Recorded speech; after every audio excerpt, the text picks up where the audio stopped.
Hermanos, hoy vamos a ver si podemos terminar. Hoy es día.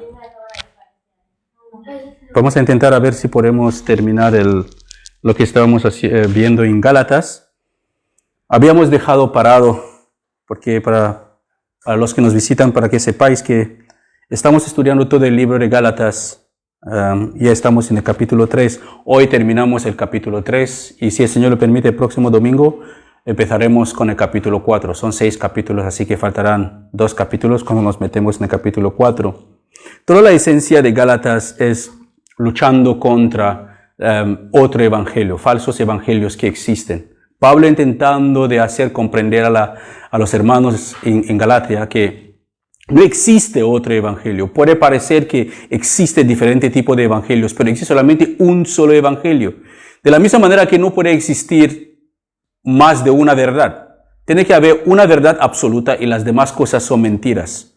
No puede existir, porque si todo es verdad, como la gente dice que todos los caminos lleva a Dios, pues los caminos que nosotros vemos por ahí fuera, como la gente en el nombre de Dios matan a otras personas, como lo que hizo la Inquisición católica, que mataron a mucha gente para implementar el catolicismo en América Latina y en otros países. Eso no es de Dios, porque el cristianismo en sí es una religión pacífica. En el cristianismo no se obliga, no se discrimina a la gente que no creen en Dios. Se ama más a esas personas. Por eso que el Señor Jesús estaba preguntando a los fariseos que vosotros, que cuando Juan el Bautista vino, vosotros decía que estaba poseído por un demonio, porque él no se mezclaba con la gente, comían langosta y miel silvestre, ¿sabes? Y ahora yo vengo, yo como bastante bien y me mezclo con gente, hablo con personas, pecadores, me llamáis glotón y amigo de pecadores. Así que por aquí comprendemos que el cristianismo en sí no es legalismo. El cristianismo en sí no es legalismo, es una religión de amor.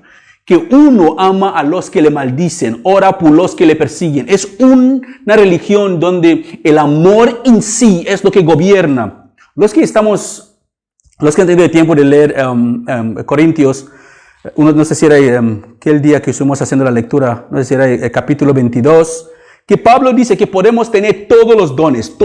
El Espíritu Santo puede llenarte con todos los dones que existen. Pero hay un don que supera todos los dones. Hay una cosa que supera todos los dones. Que aun que tienes el don de hablar en lenguas, el don de interpretar las lenguas, el don de profecía, si no tienes amor, eres cero. Puedes tener todos los dones. Puedes saber hablar en idiomas que tú no conoces. Un día te levantas en la iglesia, estamos orando. El Espíritu Santo te da el don de hablar en chino y empiezas a hablar en chino y dar el don a otra persona de interpretar ese chino. No estoy hablando de las cosas de los perros que ladran, guau, guau, guau, y llama ese don de lenguas. No. El don de lenguas, según la palabra de Dios, son idiomas terrenales, idiomas que se hablan en otras partes, pero que tú que lo estás hablando, nunca te enseñaron a hablarlo. Se te ocurrió así, orando, el Espíritu te dio el don y empezaste a hablar y una persona que está a tu lado empieza a interpretar lo que tú estás diciendo y eso trae gloria a Dios. La Biblia dice que Corintios dice que es para los incrédulos, para las personas que entran en la iglesia y se quedan como que habla chino y como que entiende chino para interpretarlo. Eso trae gloria a Dios, eso convence a los incrédulos que Dios está ahí. Y el don de profecía es para la iglesia, para fortalecer la iglesia, no para los incrédulos. Es para que la iglesia sepa que pasa lo que pase, tenéis a Dios de vuestro lado. Así que lo que Pablo está diciendo en todo el Evangelio según Gálatas, lo que hemos estado mirando, pero no el Evangelio, la carta a los Gálatas, todo lo que hemos estado mirando, Pablo enseñando el peligro que habían causado los falsos apóstoles que habían entrado en la iglesia, contaminando a la gente, diciéndole que no es suficiente creer en el Señor Jesús, no. Hay que circuncidarte. Hoy en día la circuncisión no es tan famosa. Hoy en día la gente dice que no es suficiente creer en el Señor Jesús, pero tienes que tener el don de hablar, tienes que hablar en lenguas para demostrar que ha sido lleno del Espíritu Santo. Pero si leemos Corintios, 1 Corintios, nos dice que no es todo mundo que tiene que ser lleno que tiene que saber hablar en diferentes idiomas. No todo mundo tiene el don de profecía. No todo mundo tiene el don de interpretar las lenguas. No todo mundo tiene todos los dones. Imposible. ¿Quién lo da? El Espíritu Santo mismo da los dones como a Él le plazca. Es como un padre que toma la decisión, tiene un padre rico, tiene mucha herencia, muchas cosas, terrenos, casas, y decide dar a cada hijo, según su responsabilidad, según su capacidad, algo de su herencia, algo que es suyo, como herencia, para que la persona se encarga para gestionarlo. Es lo que hace el Espíritu Santo con cada uno de nosotros. ¿Qué quiere decir? Que ningún cristiano salvo está sido llamado para calentar las bancas en la iglesia. Ninguno. Ningún cristiano salvado y lavado en la sangre de Jesús ha sido llamado o llamada para sentarse todos los domingos y alimentarse y engordarse espiritualmente. No. Como ninguna parte de nuestro cuerpo no tiene función, todas las partes de nuestro cuerpo tienen función. Así también, todo creyente en una congregación tiene una función que tiene que cumplir. Ningún cristiano es una persona llamada por sí mismo para hacer lo que quiere. No, tenemos una función en el cuerpo de Cristo. Ahora la pregunta es, ¿qué es tu función? ¿Qué es el llamado que Dios te ha dado? Eres a ti de ponerte de rodillas en oración y pídesele a Dios para que te guíe según el llamado que tiene para con tu vida. Así que Pablo le está poniendo bien claro. No existe otro evangelio. Dios dio la ley a Moisés. Pero ¿para qué sirvió la ley? ¿Acaso Dios dio la ley después de que Dios hizo la promesa? Llamó a Abraham. Deja tu tierra, tu parentela. Acá no estamos leyendo Génesis. Abraham dejó todo y se fue a la tierra donde Dios le había prometido. La palabra dice en Génesis que Abraham creyó en Dios y Dios lo consideró justo por su fe en Dios. Creyó que Dios iba a cumplir sus promesas en su vida, que Dios le iba a dar un hijo en su vejez, y a su mujer Sara, que había pasado ya la menopausia y era viejísima. Él creyó que Dios pudo darle un hijo. Y también, ¿qué pasó? Él creyó también que Dios iba a hacerle grande, darle una gran nación, que todas las naciones de la tierra serán bendecidas a través de él. Él tomó Dios por su palabra, que es creer en Dios. Que es tener fe en Jesús, es tomarle por su palabra. Es tomarle por su palabra. Si Jesús dice eso, cree que Él lo va a cumplir. Eso es tener fe en Él, eso es tener fe en Dios. Abraham creyó que Dios iba a cumplir sus promesas y Dios le consideró justo. Dios no le dijo a Abraham que todos tus descendientes van a salvar el mundo. Dijo, uno de sus descendientes iba a salvar el mundo. Pero mientras tanto no había ley. La gente vivía según cómo le guiaban su conciencia, como ellos vivían sus vidas. Así que donde no hay ley no se puede condenar a la gente. Si no hay ley no hay condenación. Por eso que tenemos señales de tráfico. Si no hubiera señal de tráfico en una calle y yo voy bajando con mi coche a 180 kilómetros por hora en esta calle y la policía me para y me pregunta ¿por qué vas tan rápido? Yo le preguntaré ¿cómo sabes que voy rápido? Porque no hay ninguna indicación que no tengo que ir como yo quiero.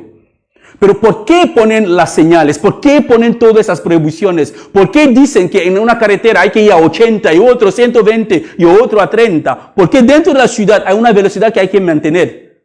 Es para mantenernos controlados, para que haya orden, para que la gente no se vuelva loca.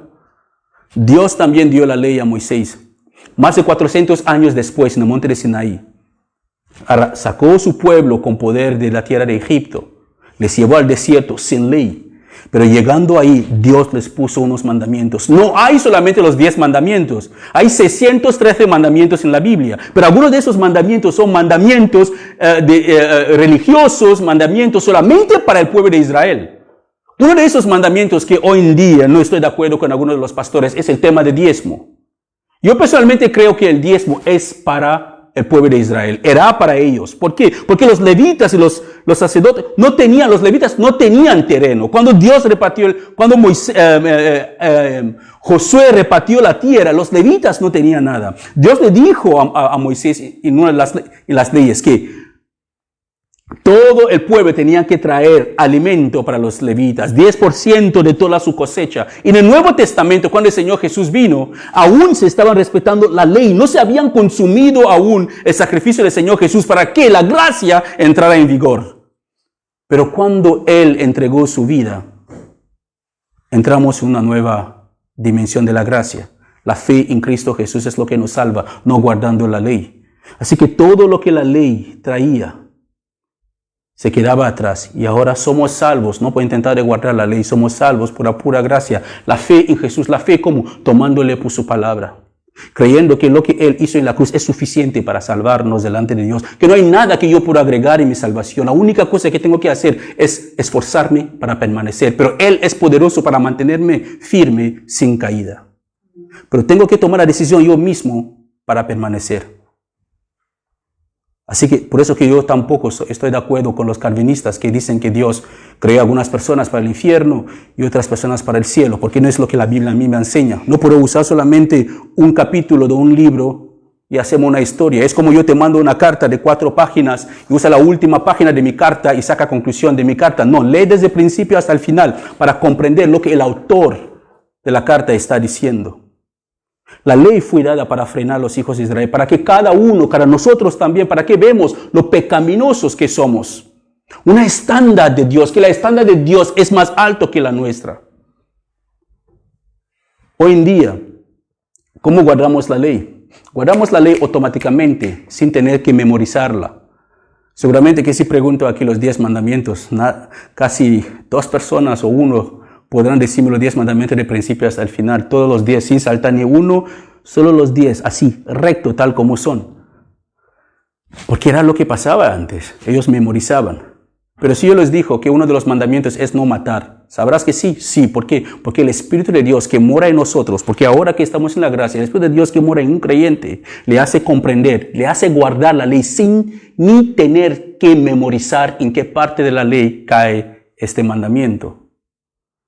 Así que nosotros guardamos la ley automáticamente, pero no de la manera de intentar de complacer a Dios, pero viviendo guiado por el Espíritu Santo, que es Él quien nos redarguye, nos enseña que eso está mal, robar está mal, fornicar está mal, adulterar está mal, envidiar está mal. Es Él quien nos lleva para vivir la ley así. Entonces, cualquier persona que intentaba, Pablo le estaba explicando a los hermanos, que cualquier persona que predica otro evangelio, que era el evangelio que él había predicado, que sea maldito. Cualquier persona que intenta guardar la ley para hacerse justo delante de Dios, estaba como menospreciado la obra que Jesús había hecho en la cruz. Así que esta persona automáticamente no puede guardarlo. Como nadie puede guardar la ley, por eso que los hijos de Israel tenían que hacer sacrificios todos los días por sus pecados y todos los años para el pueblo. Esos sacrificios eran una representación de lo que Jesús tenía que hacer en la cruz. Uno tenía que morir. Sin derramamiento de sangre, dice la palabra, no hay perdón de pecados. Así que alguien tenía que morir en lugar de que muera el pueblo. Por eso es que sacrificaba un cordero o el animal que se tocaba sacrificar. Ahora nosotros seguimos. Hace 2 domingos estuvimos viendo Gálatas capítulo 3. Vimos hasta el versículo Gálatas 3 de 21 hasta 26, terminamos hasta el versículo 26. Y hoy estaremos viendo del versículo 27 hasta el versículo 28. Y ahí terminamos con el capítulo 4 de Gálatas. Así que, hermanos, quiero que entendamos una cosa. Nadie puede complacer a Dios intentando de guardar la ley. Nadie. La única manera que podemos justificarnos delante de Dios y que Dios nos considere perfecto es para que nosotros tenemos fe en Cristo Jesús por lo que Él hizo. Entonces, ¿para qué no dio Dios la ley? Para revelar el pecado que hay en nosotros, para que nosotros vemos la estándar baja que nosotros tenemos y la estándar alta, moralmente hablando, que Él tiene. Y eso, como nosotros no podemos guardar la ley. Es como una persona que no sabe nadar. ¿Qué pasa con una persona que no sabe nadar y ve a un barco pasando? Grita por socorro. Es la misma cosa que hace la ley y el pecado, con el pecado. Cuando una persona está viviendo en pecado, se da cuenta que tiene que guardar la ley para vivir y no puede guardar la ley para vivir. Tiene que gritar, ayúdame. Y Jesús es esta salvavidas, espiritualmente hablando, para nosotros. Que si nos acercamos a Él, si somos de Él, si estamos en Él, nadie, nada puede arrebatarnos de sus manos. Es lo que nos dice la palabra. Así que hoy vamos a ver hoy vamos a ver Gálatas 3, de 27 a 29. Los últimos 3 versículos de capítulo 3. Así que vamos a ver el 27 a 29. Empezaremos con el 27. Dice 27 a 28. Y todos los que fueron unidos a Cristo en el bautismo se han puesto a Cristo como si pusieran ropa nueva. Todos, no solamente algunos. Aquí dicen, todos los que se fueron unidos a Cristo en el bautismo se han puesto a Cristo como si pusieran ropa nueva. 28 dice, ya no hay judío, ni gentil, ni esclavo, ni libre, ni hombre, ni mujer, porque todos ustedes son uno en Cristo Jesús. Todos nosotros somos uno en Cristo Jesús. El título de esta enseñanza, si no se acuerdan o si no lo habéis visto antes, es Hijos de Dios. Hay un dicho en el mundo que todos nosotros somos hijos de Dios, pero no es cierto. Si leemos Juan capítulo 1, dice que los que recibieron a Jesús, Él le dio el poder para ser llamados hijos de Dios. ¿Qué quiere decir? Que no todos que han sido criados de verdad son hijos de Dios. Todos somos criaturas de Dios, pero no todos somos hijos de Dios. Todo el pueblo judío es el pueblo de Dios, pero no todos los judíos son hijos de Dios. Juan el Bautista lo puso bien claro, que Dios puede levantar o hacer hijos de estas piedras. Cuando los judíos, los fariseos se justificaban que eran descendientes de Abraham. Yo digo que no, Dios, de las piedras Dios puede sacar descendientes de Abraham. Así que no es porque alguien dice que yo soy cristiano o soy hijo de Dios. Tenemos que creer que alguien es hijo de Dios. Hay algo que caracteriza a los hijos de Dios con los que se denominan hijos de Dios. Es como, aquí en España, todos nosotros podemos saber hablar español. Yo hablo español, pero no significa que yo soy español. Una persona puede saber la palabra de Dios, pero no significa que es hijo de Dios. Espiritualmente, según la palabra de Dios, hay unas características, hay algo que todo hijo de Dios tiene que tener, que es el Espíritu de Dios. Y si tenemos el Espíritu de Dios, es imposible que no vivamos o no seamos guiados por su Espíritu. Yo puedo llamarme hijo de Dios si de verdad quiero llamarme hijo de Dios, o quizás no es el Dios de la Biblia que estoy hablando de otro Dios. Pero hay unas características para todas aquellas personas que se consideran hijos de Dios, es que tienen el sello de la redención, que es el Espíritu Santo. Han sido adoptados en la familia de Dios y Dios les ha dado su Espíritu y ellos se convierten en coherederos con Cristo. ¿Qué quiere decir? La gloria de Dios le pertenece tal como pertenece a Jesús en el día que Cristo venga para establecer su reino para siempre. Todo hijo de Dios, eso es su esperanza bienaventurada. Por eso es que vale la pena permanecer firme, vale la pena perseverar, vale la pena esforzarse y que el Señor nos mantenga firme. Amén. Al igual que en el bautismo, hermanos, como me acabo de leer en ese versículo, al igual que en el bautismo, que una persona es sumergida en el agua, porque cuando una persona es bautizada, ¿qué hace? Lo sumergimos en el agua. No es lo que hacen los católicos que le echan agua, o los presbiterianos también lo hacen, que le echa agua así en la cabeza. Yo me acuerdo cuando tenía 1 año, no me equivoco, fui bautizado en la iglesia presbiteriana y tengo una foto de ese bautismo que está con una de mis tías y yo me partía de llanto porque en la foto se puede ver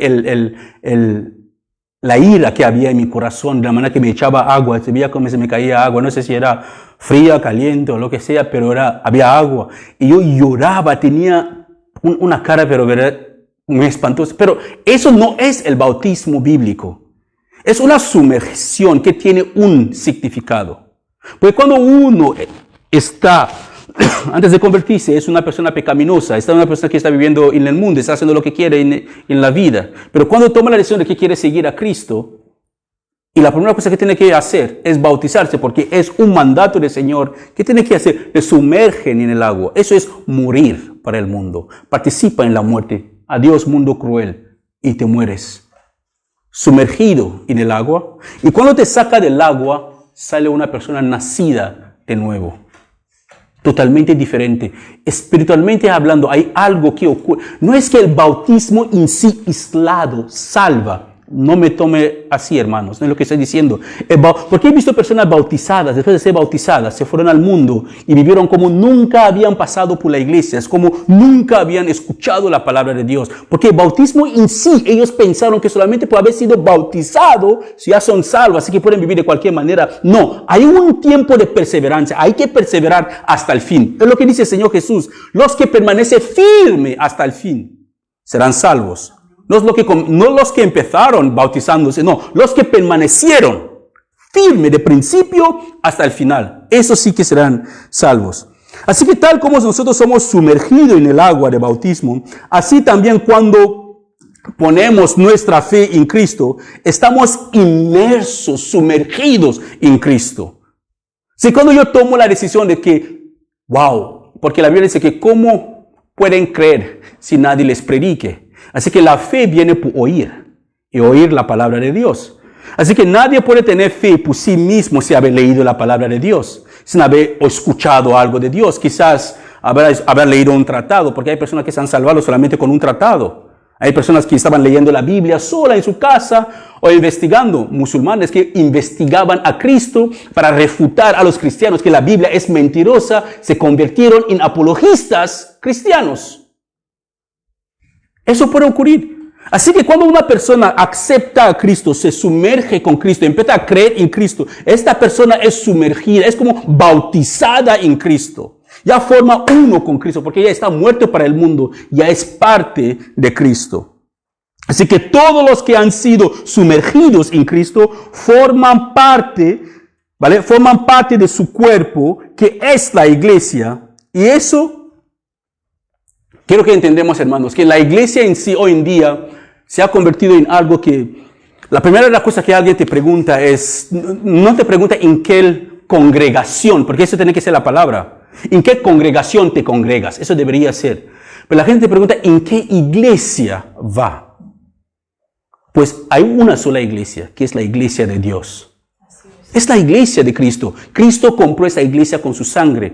Pero existen diferentes congregaciones. La iglesia en sí se reúne en diferentes lugares. Pero hay solamente una sola iglesia. Por eso es que Pablo en muchas de sus cartas siempre decía, salúdame a la iglesia que se reúne en la casa de, a la iglesia el grupo de hermanos que se reúne en la casa de. Pero hoy en día cuando pregunta a alguien en qué iglesia va, te da el nombre de una denominación. No la iglesia. Debería ser en qué denominación va. Entonces, si todos nosotros de verdad somos hijos de Dios, si hemos sido sumergidos y bautizados en Cristo, si formamos parte del cuerpo de Cristo, entonces no hay diferencia entre nosotros. ¿Qué quiere decir? Que yo puedo ir a cualquier otra congregación que tiene la misma creencia que yo y me siento en casa. ¿Qué quiere decir? Que otros hermanos de otras congregaciones pueden venir a visitar, ir a la biblioteca a buscar libros sin que sus pastores tengan miedo que se van a escapar de Cristo. Porque no es de Cristo que se escapan. La gente cambia de congregaciones, es muy normal. Sinceramente, si en una congregación, en esta congregación, uno se alimenta espiritualmente hablando, hermano, hermana, venga a verme, es que pastor, tengo que irme porque me estoy desnutriendo espiritualmente. Es bíblico. Uno no se puede ir a un restaurante donde cocina mal. No es porque tienes dinero que vas a ir a un restaurante que paga 50 euros por un plato y después comes basura. Vas a un restaurante donde te van a dar la comida correcta. Así que todo creyente tiene la responsabilidad donde se congrega. Nunca hay que congregarse porque tienes una relación personal con la persona. Y te sientes mal si te va y la persona cómo se va a sentir. Recuerda muy bien, la salvación es personal. Totalmente personal. Cada uno de nosotros responderemos ante Dios por lo que oímos, por lo que decimos, por lo que leímos y por lo que hemos creído y las intenciones de nuestros corazones. Así que sin mi fe, sin mi permanencia en un lugar donde yo no estoy bien alimentado, depende de mi relación con otras personas, entonces está poniendo a esas personas superior a Cristo. Totalmente. Y que nadie se quiere en esta congregación, ¿por qué? Para complacer, porque la iglesia no me pertenece. ¿Quién murió por vosotros? Es Cristo, no yo. Yo tengo un trabajo, un llamado para hacer. Y cuando yo hago mía, si estoy haciendo la tarea que Dios me ha llamado para hacer y no lo estoy haciendo bien, Él quitará lo que me ha dado a mí y dará a otro que puede hacerlo mucho mejor. Pero no es su responsabilidad seguirme a mí. Sigue a Cristo. Porque es el autor y el consumador de nuestra fe. Es Él que murió por vosotros. Murió por mí. Así que el que me sigue está perdido. Totalmente perdido, hermano. Totalmente. Así que la verdadera unidad está en Jesús. Cuando nos consideramos cristianos, cuando hemos sido sumergidos en Cristo, tenemos la fe en Cristo, somos de verdad unidos. Por eso que es imposible que un cristiano que está lleno del Espíritu Santo envidie a otro cristiano que está lleno del Espíritu Santo. No debe ser así. Debe haber un amor genuino. Tal como Dios, os usé este ejemplo la otra vez, que cuando llueve, ¿acaso llueve solamente en la casa de los cristianos?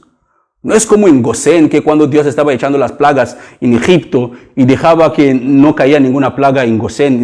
No, eso no es así. Cuando ahora sale el sol, Dios hace que salga el sol en todas partes. En las partes donde la homosexualidad es tope, sale el sol ahí, llueve ahí. La gente vive, respira el aire de Dios. ¿Por qué? Tal como él le dice en Ezequiel 18, no le agrada que el pecador muera en sus pecados, quiere que todo se arrepiente. Eso es Dios. Así que nosotros hemos sido llamados a amar a los del mundo también, no participar en sus pecados, pero amarles para que ellos, nuestras vidas pueden transformarse, pueden ser esa luz que alumbra a Dios, para que ellos puedan ver a Dios. Pero si la luz que está en nosotros es tinieblas, eso es un problema. Hemos sido llamados a ser luz. Así que esta unidad que nosotros tenemos por haber tenido a Cristo, como haber sido sumergido en Cristo, eso es lo que trae una verdadera unidad en la iglesia. Verdadera unidad en la iglesia. La mejor manera para destruir una iglesia son los chismes, envidia. Eso es la primera manera. Chismes, envidia, ¿qué más? Favoritismo. ¿Sabes? Eso es el grupo VIP. Eso es el grupo XVIP. Eso es el grupo... Eso ya es un club social, no es una iglesia. Se convierte en un club social exactamente, hermanos. Porque todos somos uno en Cristo. El pastor es igual que la abuelita más abuelita de la iglesia, que cada domingo ofrenda una vez al año. Sí, pero ama al Señor. Es igual que el pastor delante de Dios. Así que el apóstol Pablo termina su discurso con el versículo 29. Gálatas 3:29 dice, y ahora que pertenecen a Cristo, son verdaderos hijos de Abraham. Escucha bien, así que no todos somos hijos de Dios. No todo el mundo es hijo de Dios. Son los que pertenecen a Cristo.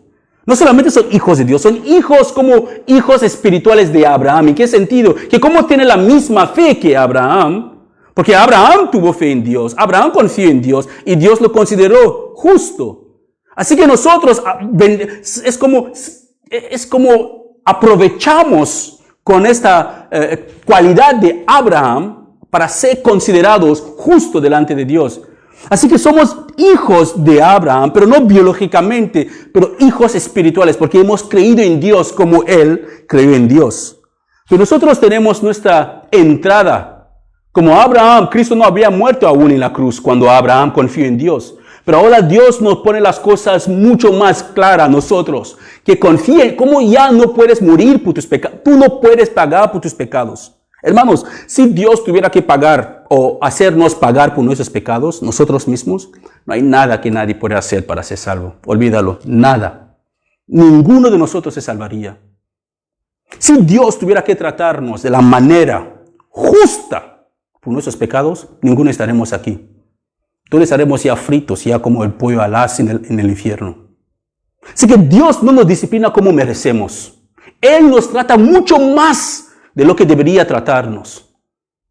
Él tuvo que ser justo, pero bien justo, nadie debería salvarse. Nadie debería salvarse.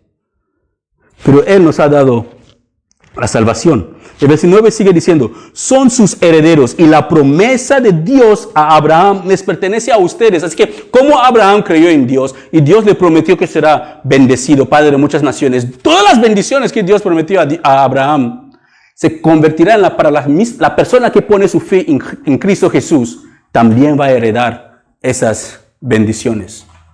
¿Por qué? Porque es descendiente de Abraham también, por la fe en Dios.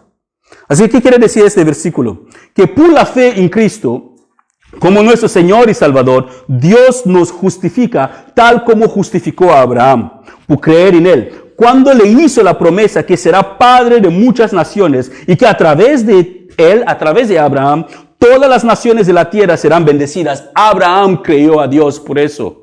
Aún en su vejez, Él creyó a Dios. Hermanos, si queremos bendiciones en nuestras vidas, no estoy hablando de dinero, bendiciones terrenales. La mejor bendición que una persona puede tener es la paz de Dios. ¿Sabes lo que significa que te levantas por la mañana y sabes que Dios está ahí por ti? Es como esos hombres ricos que tienen guardaespaldas. Imagínate, eres un hombre con guardaespaldas y te han hecho un traje antibalas de tus casi, es como un guante traje. Lo llevas el traje antibalas hasta todo tu cuerpo, es traje antibalas. ¿Has visto al Papa cuando va en su Papa móvil? Está súper seguro de sí mismo porque es antibala. Saluda a la gente, no le importa, saluda a la gente. Porque él confía en su Papa móvil esto. Pero nosotros confiamos en Dios. La Biblia dice que Jesús dice, os voy a decir, dice que no teméis a los que pueden destruir vuestro cuerpo y nada puede hacer con el alma. Después lo que me gusta es que para ahí y dice, os voy a decir a quién hay que temer. Así que él habla, que no, chicos, escúchame bien, los fariseos os pueden pegar, la gente del barrio os puede matar, el coronavirus nos puede matar a todos. No teméis a esta gente que solamente puede matar el cuerpo, pero nada pueden hacer con el alma. Pero esperen, no he terminado el discurso. Os voy a decir a quién hay que temer. Él no pone ningún nombre, solamente dice, teme a aquel que tiene el poder. Después de destruir su cuerpo, puede tirar su alma en el infierno. A ese sí que temer. ¿Y quién es? Es Dios. Es a Dios que hay que temer. No las circunstancias de la vida. No podemos agregar un solo día en nuestras vidas. Podemos preocuparnos, pero ¿qué más podemos hacer que preocuparnos?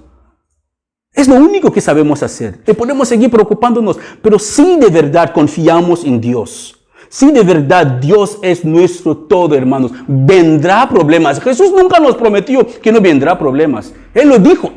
Él prometió problemas, que en el mundo tendrás aflicción. Eso es una promesa segura para todo cristiano.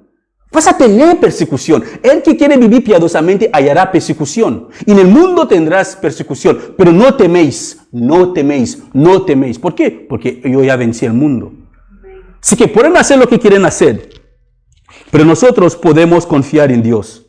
Y todas las bendiciones de Abraham, cuando nosotros ponemos nuestra fe en Cristo como el Señor y Salvador, todas las bendiciones que Dios prometió a Abraham, no hablo solamente de bendiciones terrenales, hablo de Dios mismo, porque Él es nuestra mayor herencia. Tener a Dios, somos completos, satisfechos y total. Total. Podemos tener todo, ser rico para el mundo, pero pobre para con Dios. Mejor ser pobre para el mundo, pero rico para con Dios. Totalmente rico para con Dios. Así que eso espiritualmente hablando, este versículo convierte al verdadero creyente en Jesús a un hijo de Abraham. Y si son hijos de Abraham, también son herederos. Y todas las promesas de Dios para Abraham les pertenece también a ellos. Es como si esto es mi herencia favorita, y en mi Biblia es la otra. Y tengo 2 hijos. Cuando me muero, cada uno tiene que heredar algo. Si yo había adoptado a otro tercer hijo y tengo un portátil, también mi hijo adoptivo o mi hija adoptiva tendrá mi porción. Cada uno. Así que todas las promesas que Dios había prometido a Abraham pertenecerá también a todas aquellas personas que creen en Jesús como Abraham creyó en Dios. Pero ellos deben permanecer creyendo en Jesús hasta el fin. No es una vez salvo, siempre salvo. La salvación no es pasado. La salvación es pasado, presente y futuro, porque nuestra salvación aún no está completa. Será completa cuando Cristo regrese. De momento estamos siendo salvos. Estamos yendo a esa salvación completa. Aún no somos salvos. Durante este camino, muchas cosas pueden ocurrir. Podemos ser más fortalecidos o deslizamos. Alguien me dirá, uy, ¿se pierde la salvación? Lee tu Biblia y la Biblia contestará. No es mi opinión que vale. Perder o no perder, lee tu Biblia. La palabra me enseña que pueden deslizar. Pablo mismo lo dijo, después de haber llevado muchos a Cristo, yo mismo se ha descalificado. ¿Cómo Pablo puede atreverse a decir algo así? Que él puede ser descalificado. Nuestro caminar hacia la ciudad celestial está lleno de muchos obstáculos y muchas distracciones. No es como empezamos este viaje, hermanos, sino es igualmente como lo acabamos. Pero Dios es poderoso para guardarnos hasta el fin, sin caída. Dios puede hacerlo. Así que, hermanos, la decisión está en las manos de cada uno de nosotros. Tenemos que tomar la decisión si queremos permanecer en Él o queremos desviarnos. Y Pablo nos dice, no hay otro evangelio, ningún otro. Hay un solo evangelio, es el evangelio de Jesucristo. No hay otro Salvador, no hay otro mediador entre Dios y los hombres, es Jesús. Si permanecemos en Jesús, hermanos, Dios también permanecerá con nosotros. Aunque le negamos, Él permanecerá fiel. Pero una buena noticia es eso. Cualquier persona que vaya a Él, Él no le echa fuera. Cualquier persona, no importa lo que hemos hecho en nuestras vidas pasadas, no importa cómo la gente nos han catalogado, clasificado, Él puede desclasificarnos y reclasificarnos. Él puede hacerlo. Con eso terminamos Gálatas capítulo 3. Y si el Señor lo permite, seguiremos con el capítulo 4 el próximo domingo. Amén. Padre, gracias te damos por tu amor, por tu misericordia. Gracias por quién eres, Señor. Gracias porque no hay otro Dios tan grande como tú, Señor. Eres el alfa y el omega, el principio y el fin. Eres el primero y el último, Señor. El principio de la sabiduría es el temor a Jehová. No hay otro Dios que tú, Señor. Darnos este principio de sabiduría, Señor. Llena nuestros corazones con ese temor reverente de ti, Señor. Que tú seas nuestro todo en todo. Que nada en este mundo nos trae tanto gozo como tú nos traes gozo. Ayúdanos, Señor, a permanecer en ti, a tenerte como nuestro tesoro, a tenerte como nuestra posesión valiosa, Señor. Ayúdanos a sentirnos completos, satisfechos en ti, Señor.